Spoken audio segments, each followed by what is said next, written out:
Η ρωσική αντεπίθεση που ξεκίνησε πριν ελάχιστα 24 ώρα στην περιφέρεια του Κούρσκ συνεχίζεται για ακόμα μία ημέρα με τις ρωσικές δυνάμεις που αποτελούνται κυρίως από μονάδες αλεξιπτωτιστών και πεζοναυτών να μάχονται να προωθηθούν περαιτέρω, ειδικά από τα δυτικά, δηλαδή από την πλευρά του οικισμού στην Αγκώστ, και τους Ουκρανούς να διενεργούν τις δικές τους αντεπιθέσεις αλλά και άλλες στρατιωτικές επιχειρήσεις που όμως δεν είχαν κάποιο απτό αποτέλεσμα μέχρι στιγμής.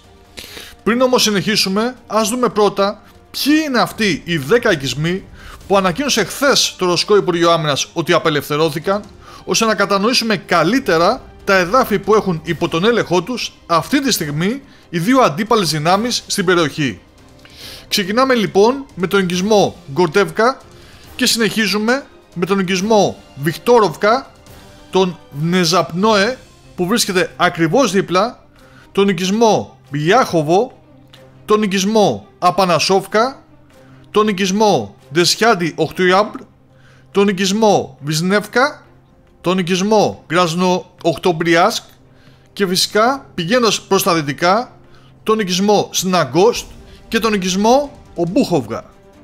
Αυτοί είναι οι 10 οικισμοί που έθεσαν οι ρωσικές δυνάμεις υπό τον έλεγχό τους, επισημαίνοντας ότι παρατηρούμε σήμερα σε ουκρανικά και δυτικά μέσα ενημέρωσης μια προσπάθεια υποβάθμισης αυτής της ρωσικής αντεπίθεσης με πλήθος δημοσιευμάτων που εμπεριέχουν αρκετές δηλώσεις ξένων αξιωματούχων. Αυτό πάντως που πρέπει να τονίσουμε είναι ότι υπάρχει μεγάλη ομίχλη του πολέμου στην περιοχή, με αποτέλεσμα να μην υπάρχουν ξεκάθαρες πληροφορίες για το τι όγκο δυνάμεων χρησιμοποιεί η ρωσική πλευρά σε αυτή την κίνηση που κάνει, και μάλιστα λέγεται ότι ούτε οι δυτικές μυστικές υπηρεσίες το γνωρίζουν. Το πώς το έχει καταφέρει αυτό η Ρωσία, τι είδους συστήματα χρησιμοποιεί, προφανώς ηλεκτρονικού πολέμου, ώστε να μην μπορούν να δουν ούτε οι δυτικοί δορυφόροι τι ακριβώς συμβαίνει εκεί, ειλικρινά δεν το γνωρίζουμε.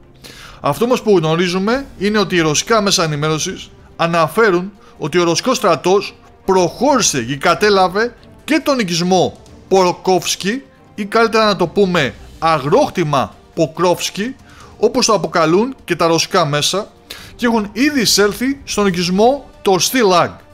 Από την πλευρά τους Ουκρανοί, που να θυμίσουμε είχαν πλήξει και καταστρέψει με πυράβλους 3 γέφυρες στην περιοχή του Γκλούσκοβο, πραγματοποίησαν εισβολή και από το Νόβι Πούτ,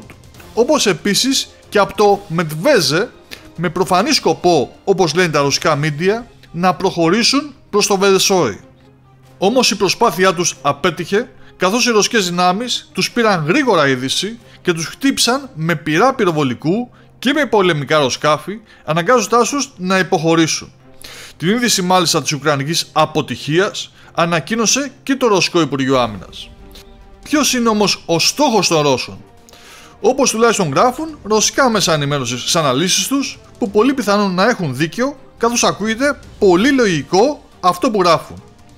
Ας επιστρέψουμε λοιπόν στην περιοχή του αργοκτήματος Ποκρόφσκι και του οικισμού Τορστιλάγκ.